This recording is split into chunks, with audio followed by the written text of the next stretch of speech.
Bonjour à tous. Alors, Bonjour. je crois qu'on attend notre collègue Anthony Morgan. Bonjour. Bonjour. Peut-être Martine qu'on peut néanmoins commencer et ça le fera venir. Tout à fait.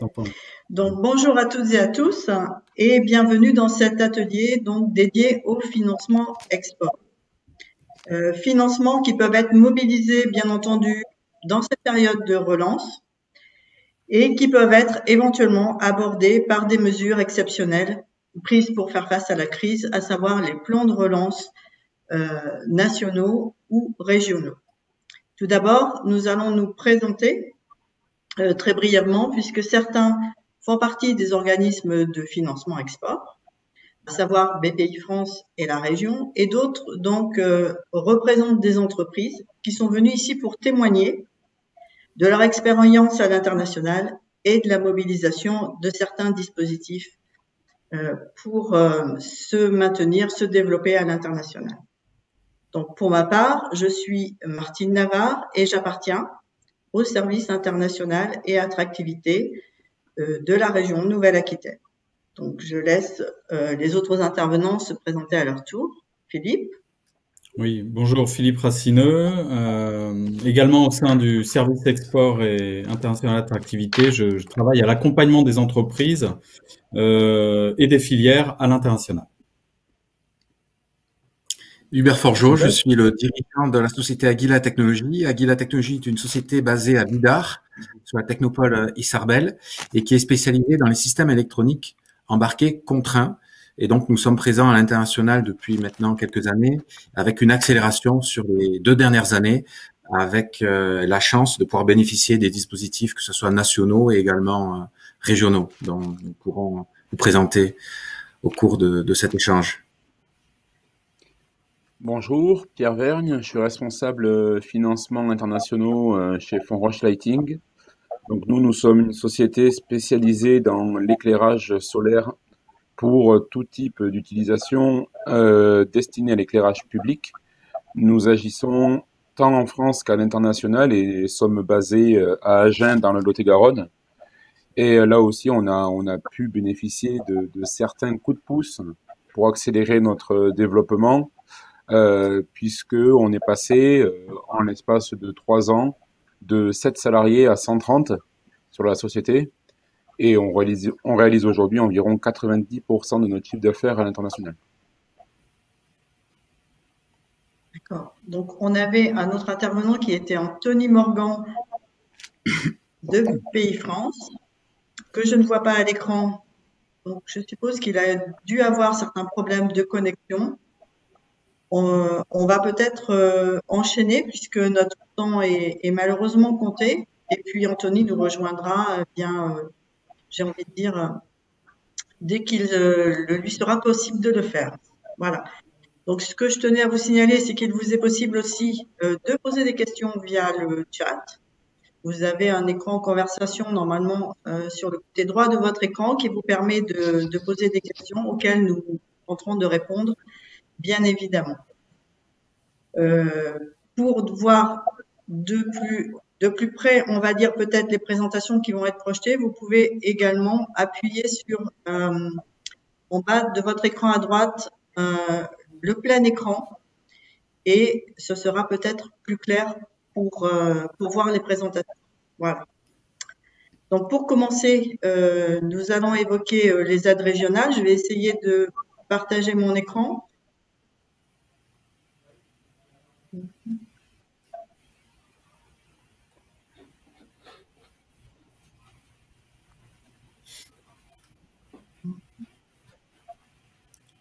Est-ce que vous voyez le diaporama?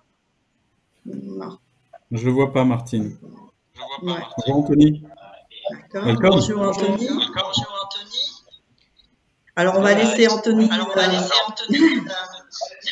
Il y a un effet Larsen, Anthony.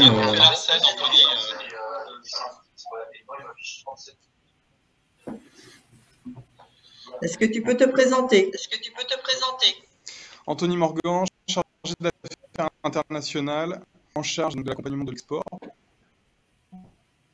sont situés sur le territoire de l'ex-Aquitaine, donc les 5 départements de l'ex-Aquitaine, sur toute la gamme de l'international, donc garantie, financement et assurance.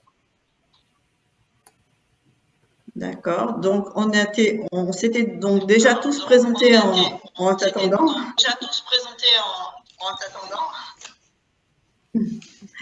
Et on va essayer donc de partager le diaporama que j'essaye de faire et que je n'arrive pas.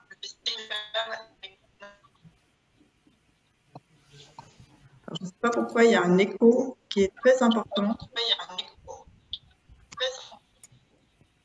Est-ce que vous m'entendez bien? Oui. Oui. D'accord.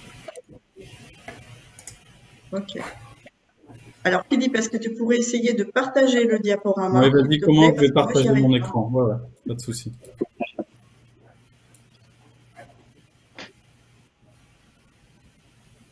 Vas-y, tu peux commencer. J'essaye de faire voilà, je vais commencer sans le diaporama.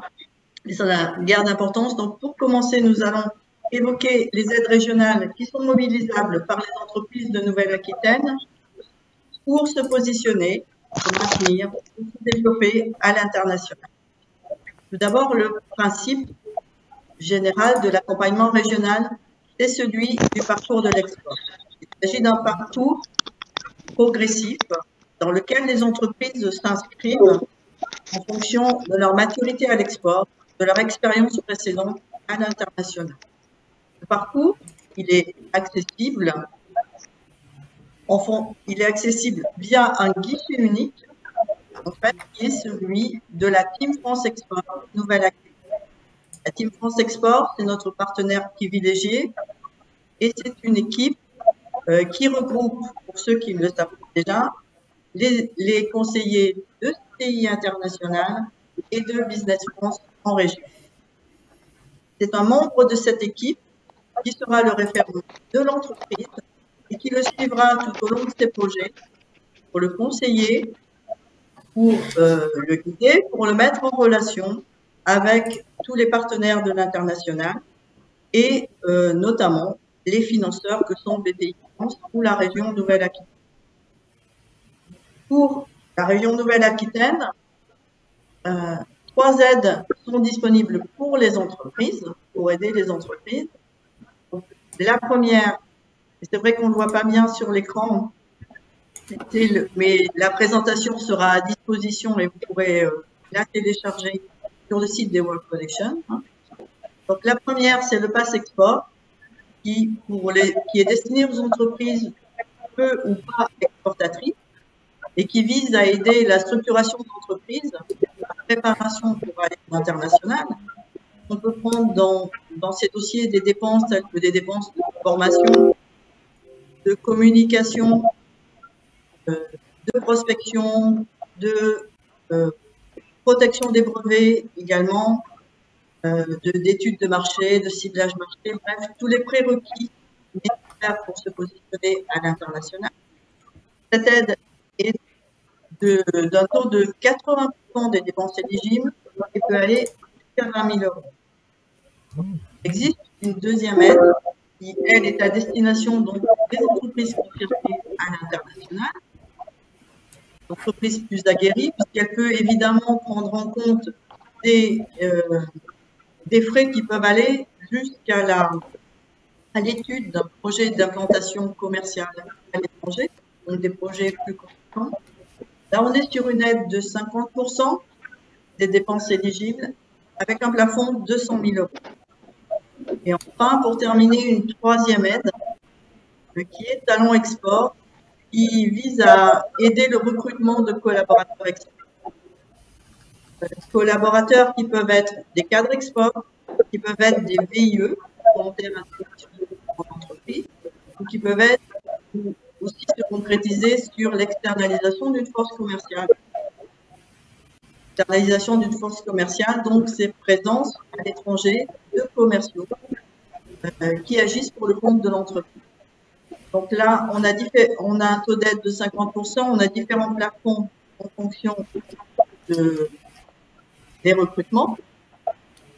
Et Je n'irai pas plus loin en fait sur la présentation des dispositifs régionaux. Il vous est possible de prendre rendez-vous avec nous, on va dire sur le site des World Connectors. Vous avez un bouton de nous contacter. Vous aurez également nos coordonnées à la fin du diaporama qui sera à votre disposition. Et juste quelques chiffres. Donc, pour quelques chiffres. Voilà, sur le diaporama, pour vous donner une idée de l'intervention régionale. En 2019, la région a octroyé 102 aides individuelles à l'export pour un montant annuel de plus de 4,6 millions d'euros. C'est en hausse de 23% par rapport à 2018. Alors, on a eu des chiffres de 2020 récemment et ils sont bien entendu un peu en retrait de cela, mais pas trop. En fait, on voit qu'on a en baisse de 10%, qui prouve que les entreprises ont quand même maintenu leurs projets à l'international. Ils les ont peut-être reportés, d'augmenter la durée de leur réalisation. Et toujours, l'international est toujours facteur de croissance pour les entreprises. Je laisse maintenant la parole à Philippe, donc, il va vous parler des aides pour les actions collectives à l'international.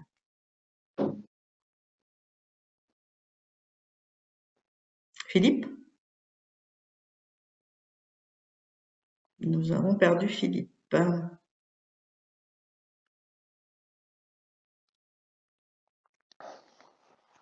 Philippe?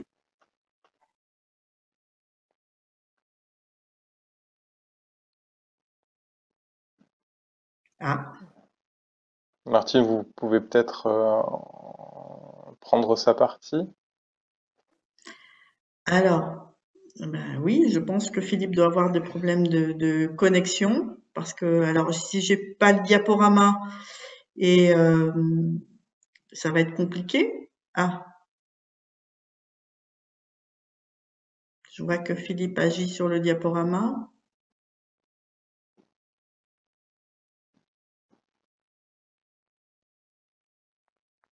C'est un problème de connexion.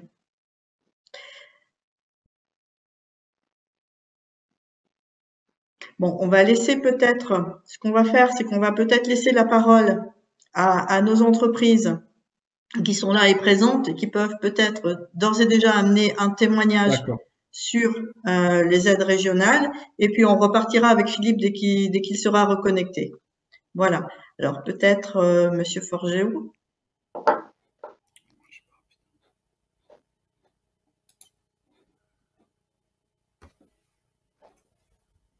Avec on le vous micro. Entend pas. On vous entend pas. Est-ce que vous m'entendez? Parfaitement. Tout à fait. Allez-y, Hubert. Sur notre participation à l'international et également le support que l'on peut avoir, les différents types de supports que l'on a pu obtenir. Déjà, c'est pour représenter un petit peu Aguila. Donc Aguila, on est une société basée à Bidart avec un positionnement affirmé sur la conception et la fourniture de systèmes électroniques embarqués contraints. On développe des innovations qui sont en lien avec une guideline qui est dans la problématique de sauver des vies.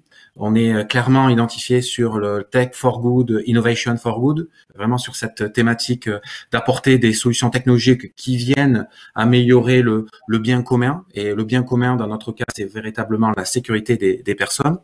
Et donc, fort de ce cœur d'activité, on a développé des innovations très fortes, qui répondent à des besoins et qui, depuis maintenant 2 ans, s'ouvrent sur des marchés à l'international. À l'international, pour nous, on parle de marché européen en premier lieu, un marché européen donc avec des pays proches tels que l'Espagne, le Luxembourg, l'Italie. Et pour nous, c'est 3 pays européens avec qui on commerce régulièrement à ce jour, et également avec l'Afrique de l'Ouest, que ce soit Maroc et également Sénégal, où on est très présent maintenant depuis bientôt 3 ans sur le Maroc et le Sénégal. Et donc nous sommes présents pour parler un petit peu de notre présence sur le Sénégal depuis 2017. Très clairement, pour une PME telle que nous, donc une entreprise innovante basée au Pays Basque, on joue la carte véritablement de l'écosystème avec des partenariats forts qu'un grand groupe présent international, le groupe Atos, pour avoir de l'émergence, bénéficier de l'émergence de besoins qui sont présents sur ces territoires, et ensuite affirmer notre position. Donc affirmer notre position. Actuellement, on va jusqu'à la création à court terme, à courte échéance, d'une filiale sur le Sénégal pour capter le marché sénégalais et également le marché de l'Afrique subsaharienne. Et pour en dire un petit peu plus, on s'intéresse, le marché qui nous intéresse, c'est la sécurité, c'est dans le domaine de la sécurité maritime, plus précisément sécurité de la pêche artisanale. C'est un sujet sur lequel on a travaillé depuis. On a eu un premier marché en 2017 auprès de l'État sénégalais, et qui nous a été reconduit en 2019, marché que l'on termine cette année. Et sur 2021, on a d'autres marchés en vue sur la sous-région.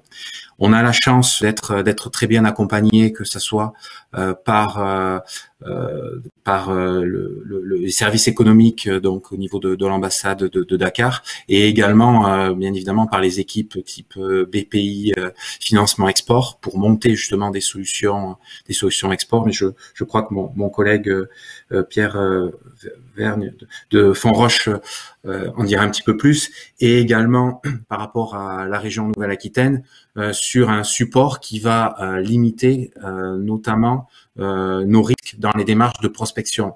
Pour une PME comme Aguila, la prospection à l'international est très clairement, il y a très clairement une part de risque non négligeable, et donc on souhaite minimiser notre prise de risque, et également tout en étant très punchy, d'autant plus avec la période en cours, sur du démarchage et sur du business développement à l'international.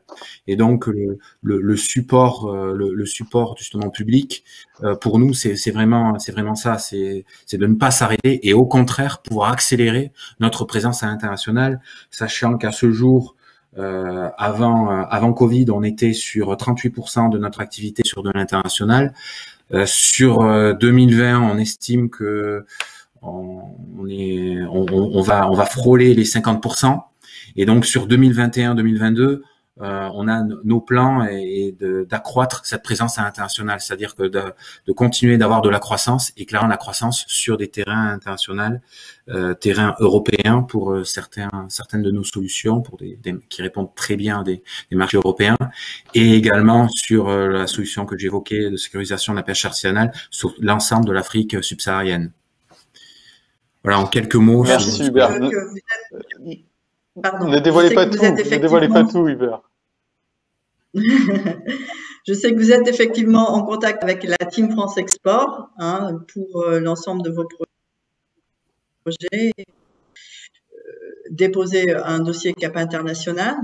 Est-ce que Monsieur Verne de Fonroche peut également parler 2 minutes sur les aides régionales qui ont été mobilisées et qui l'ont aidé à un moment donné à aller à l'international? Oui, bien sûr. Vous m'entendez bien? Oui, tout à fait. Parfait.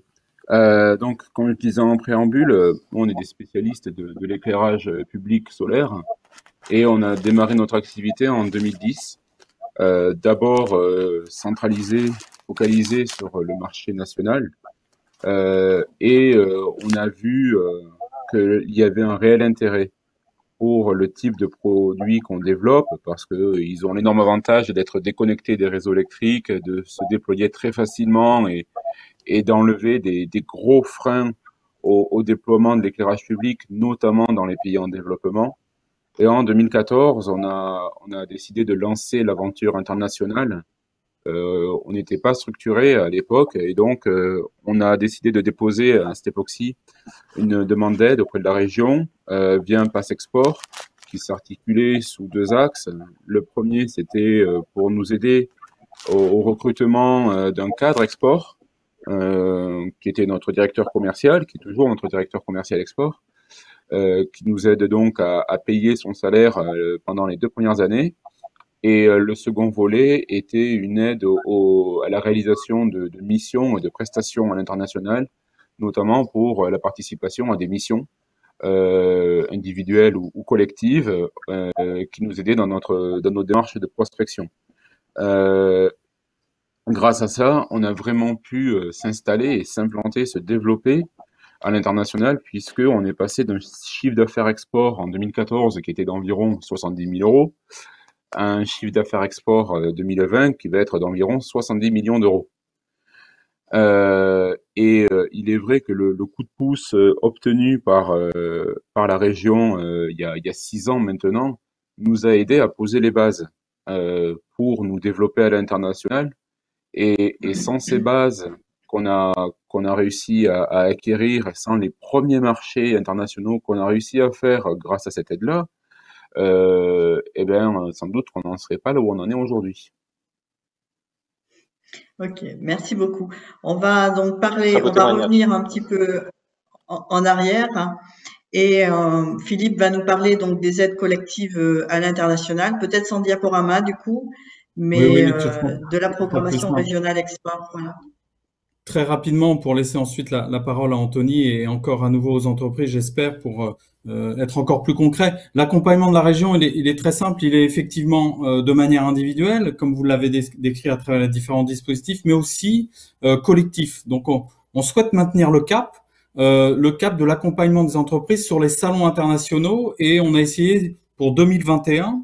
Vous allez me dire, c'est un peu paradoxal, les salons internationaux en période de Covid, mais on essaye de maintenir le cap et de favoriser un maximum de salons digitaux, de rendez-vous B2B ou de Vendra à travers une sélection d'opérations du programme France Export, et à travers également les consultations des entreprises sur le terrain, à travers les pôles, les clusters et les conseillers internationaux de la Team France Export. Ça donne plus d'une centaine de salons en 2021 sur une vingtaine de filières, 35 pays, ciblant à peu près 400 entreprises, PME, ETI, start-up, et la possibilité également pour ces entreprises d'avoir un dispositif d'accompagnement avec aujourd'hui effectivement un environnement extrêmement changeant, extrêmement mouvant, leur permettant de s'adapter à travers l'art du pitch en digital, la communication digitale, transformer ses prospects en clients, donc des formations et du suivi commercial post-salon. Voilà, grosso modo, c'est une brique supplémentaire que nous souhaitons mettre en place pour les entreprises de la région Nouvelle-Aquitaine. À savoir qu'il y a quand même une fenêtre d'opportunité, j'en terminerai là, importante en 2021, puisque cette programmation, elle bénéficie à la fois des subventions régionales à hauteur de 50% et à la fois des chèques relance export. Donc, pour vous donner un ordre d'idée, un salon qui coûterait 6 000 euros à une entreprise reviendrait à peu près à 500-550 euros à une entreprise de la région Nouvelle-Aquitaine. Donc, les BPI, Team France Export et la région font un effort vraiment important pour vous permettre soit effectivement de garder vos contacts, vos prospects, soit d'en avoir de nouveaux. Voilà, je pense que c'est important, donc n'hésitez pas à aller, je ne sais pas si sur le chat il y a le lien de la programmation, hein, mais allez sur le site de la Team France Export ou sur le site de la région Nouvelle-Aquitaine et vous le trouverez sans coup férir. Voilà. Merci Philippe pour ces explications. On va écouter Anthony maintenant sur les financements de BPI France. Exactement. Si le son est bon, c'est parfait. Donc, en complément des aides régionales, en complément de ce que vous ont présenté Martine et Philippe, l'idée c'est de pouvoir vous proposer un accompagnement complémentaire aux aides régionales pour justement maximiser l'accompagnement financier de votre développement à l'export. Hubert l'a rappelé, le support public est utile, nécessaire, indispensable pour accélérer à l'export.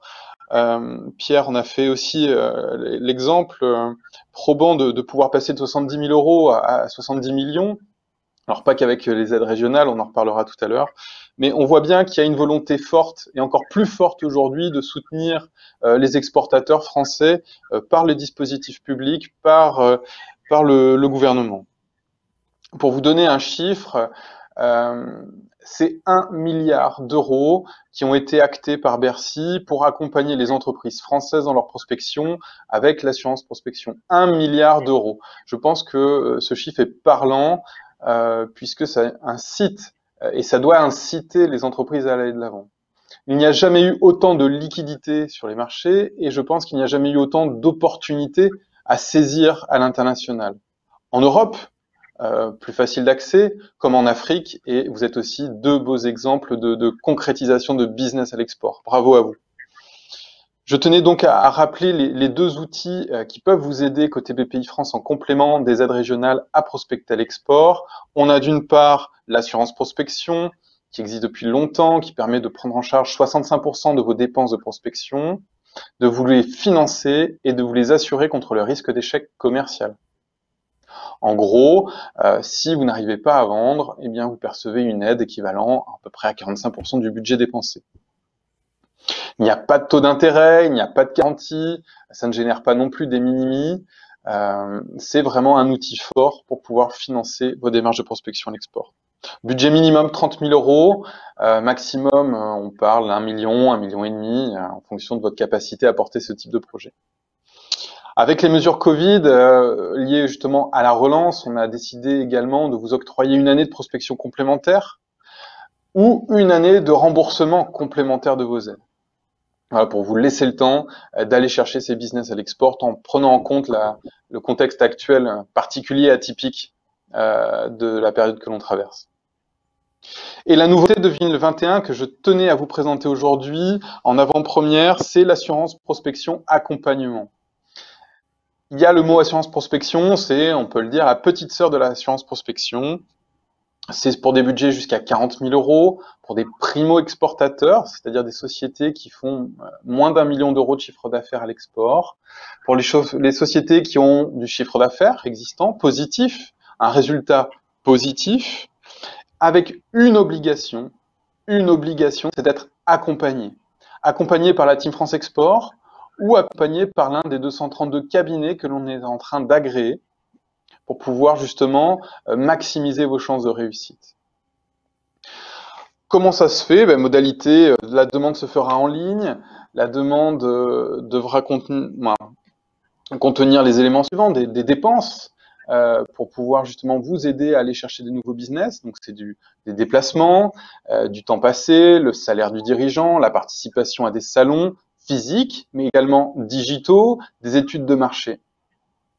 L'idée, vous l'aurez compris, c'est que cette assurance prospection accompagnement soit le starter de votre démarche, le carburant qui doit vous permettre d'aller chercher ses clients tout en étant accompagné par du conseil, la Team France Export, qui doit être le GPS et guider au mieux, d'aller au plus court pour aller chercher de la réussite. Voilà, ces deux produits, ces deux aides qui doivent vous permettre d'aller chercher du business à l'export.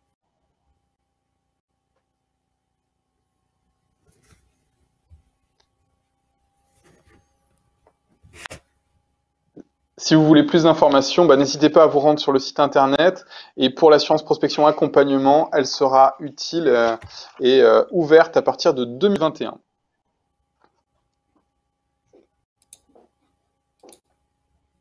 Ok, merci Anthony pour ces précisions.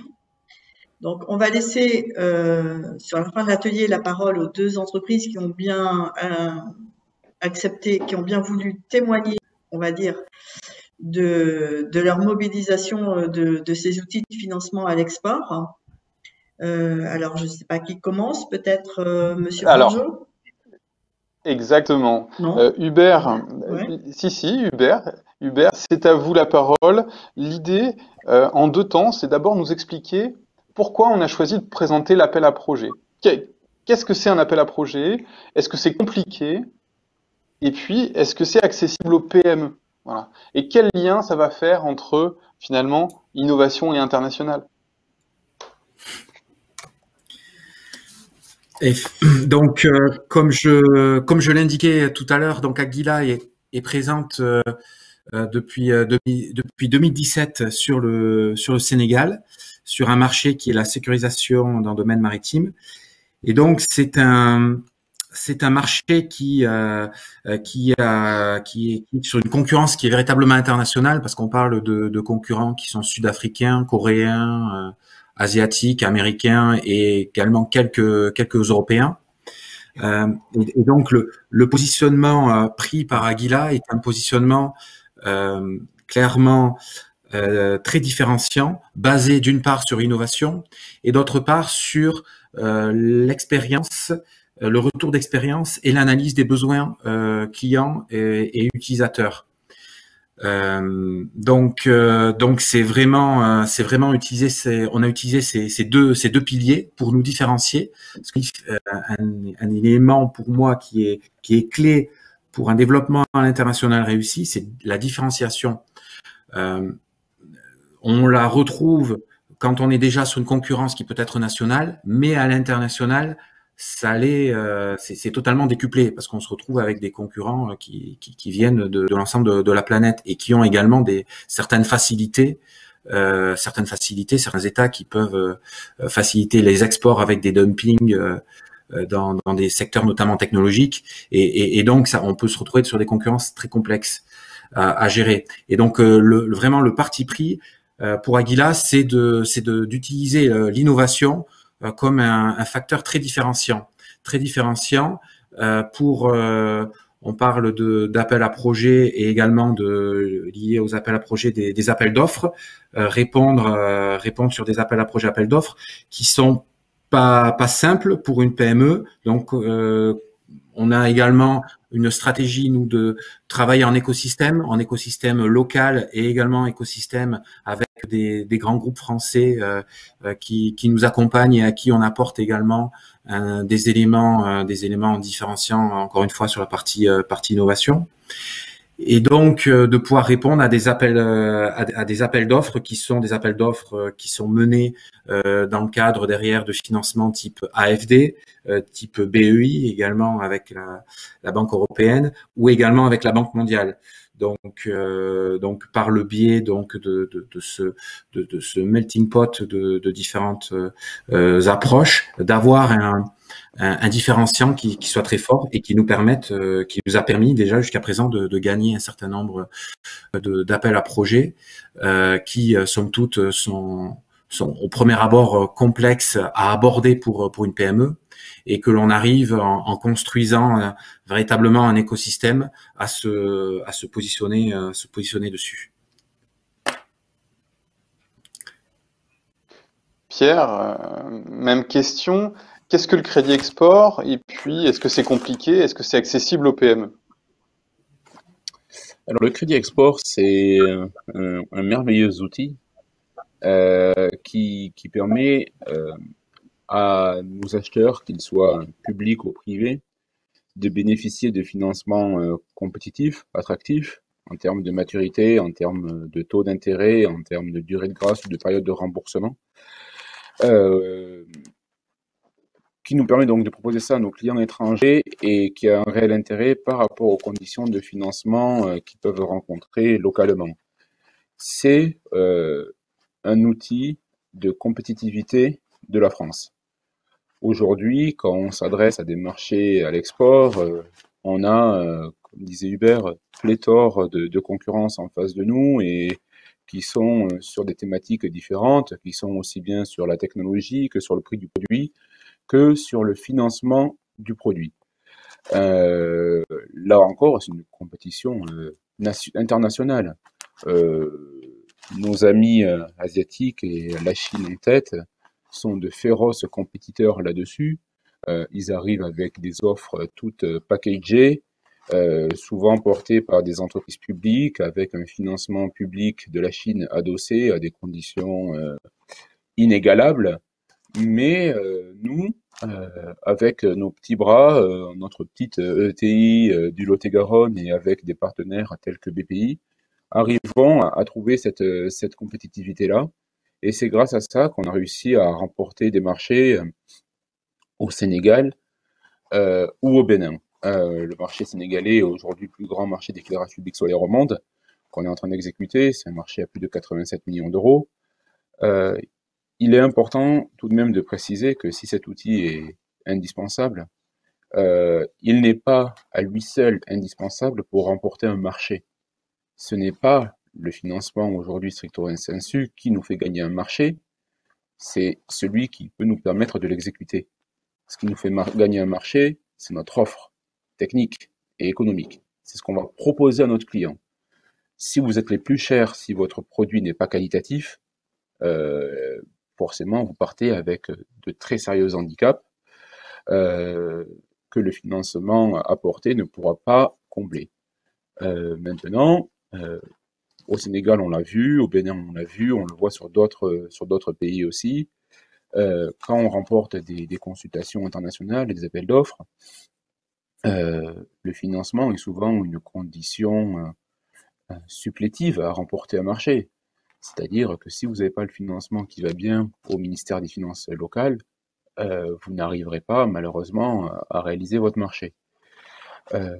Au début, nous, tout ça, on l'ignorait, on a appris sur le tas parce qu'on échangeait déjà avec des pays sur le financement de nos projets en France, notamment sur la méthanisation. On savait qu'il y avait cet outil crédit acheteur ou crédit export qu'il pouvait octroyer. D'autres banques peuvent le faire, des banques privées, après il y a des conditions peut-être un petit peu différentes. Et c'est accessible vraiment, effectivement, à tout le monde. Hein. Évidemment, les grands groupes et les ETI ont toutes, en principe, connaissance là-dessus. Les PME, comme nous, hein, quand on a lancé ça, on était 7. Et on a réussi à le faire. Après, c'est comme partout. On apprend en marchant.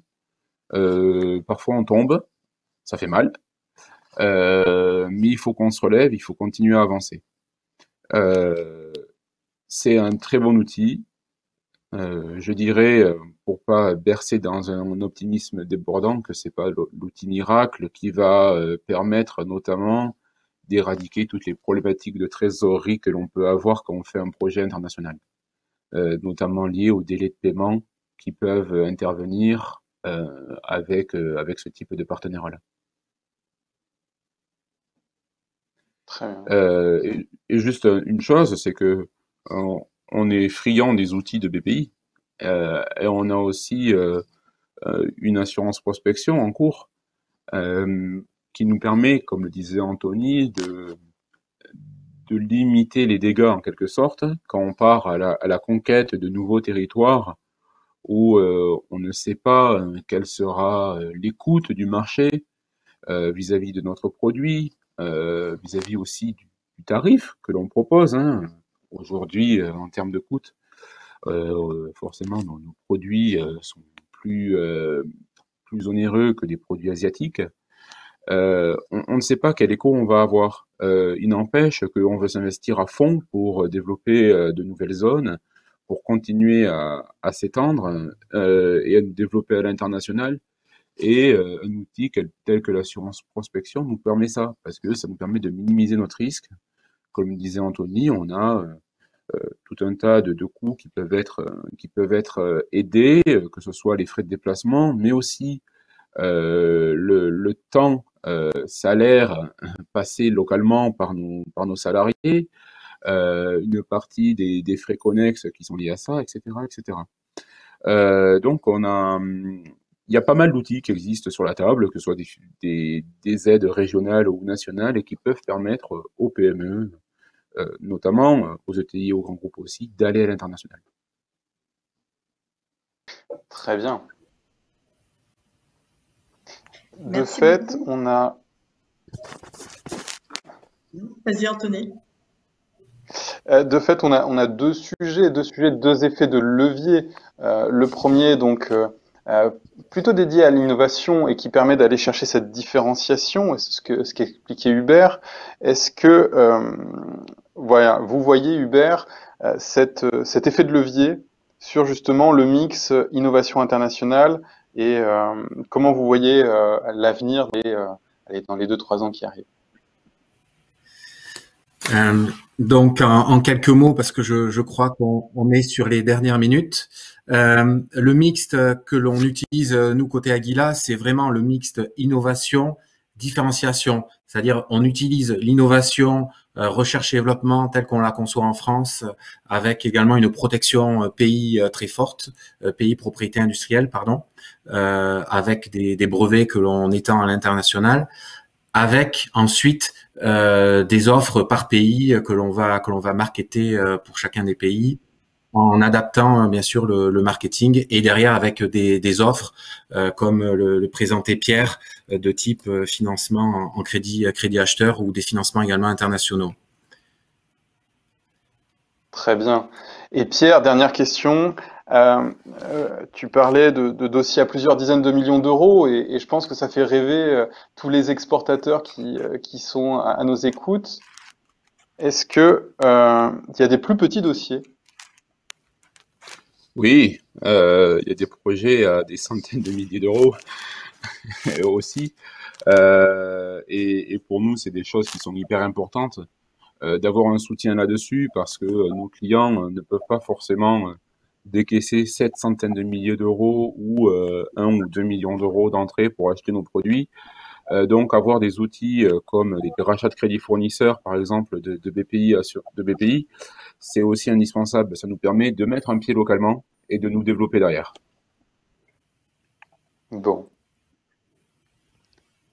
Eh bien, écoutez, merci beaucoup pour vos témoignages, messieurs. C'était vraiment un plaisir de vous avoir. La conclusion, ce serait l'offre avant tout, ce que disait Pierre, et ce que met en avant Uber, grâce notamment à la différenciation, à l'innovation, à financer l'innovation en France pour pouvoir se démarquer à l'international, et puis une offre de crédit un peu atypique, destinée aux acheteurs étrangers, accessible aux PME, pas simple, mais accessible aux PME pour pouvoir démultiplier les ventes. Voilà. Tout à fait.